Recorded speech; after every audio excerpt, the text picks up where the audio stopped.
بلا وجہ نکاح نہیں کرو گے تو زمین میں فتنہ فساد ہوگا۔ یہ کہاں لکھا ہے؟ حدیث پاک میں آتا ہے، مشکوٰۃ شریف کی حدیث ہے، نمبر 3090، قول رسول اللہ صلی اللہ علیہ وسلم اذا خطب الیکم من تردون دینہ وخلقہ فزوجوہ ان لا تفعلوہ تکن فتنۃ فی الارض وفساد عریض، رواہ الترمذی۔ صحابی روایت کرتے ہیں کہ رسول اللہ صلی اللہ علیہ وسلم نے فرمایا کہ جب تمہیں پیغام نکاح وہ شخص دے جس کی دینداری اور اخلاق تم کو پسند ہیں تو نکاح کر دو، اگر یہ نہ کرو گے تو زمین میں فتنے اور لمبے چوڑے فساد برپا ہو جائیں گے۔ تو بدقسمتی سے آج تو ہم دینداری، اخلاق اسے نہیں دیکھتے، بلکہ صرف مال و دولت، اسٹیٹس، پوزیشن، خاندان، اس کی طرف نظر ہوتی ہے۔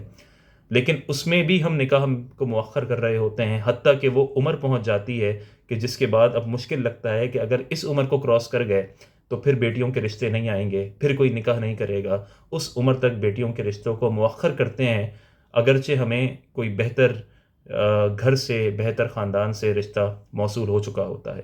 تو نبی کریم صلی اللہ علیہ وسلم نے واضح طور پر فرما دیا کہ جب کوئی ایسا پیغام نکاح دے دے، ایسا شخص ہو جس کا اخلاق اور جس کی دینداری تمہیں پسند ہو، اور پھر تم نکاح نہیں کرو گے تو زمین میں فتنہ اور فساد برپا ہوگا، اور اس فتنے کو، اس بے حیائی کو، اس گناہ کو ہم خود اپنے معاشرے میں ملاحظہ کر رہے ہیں۔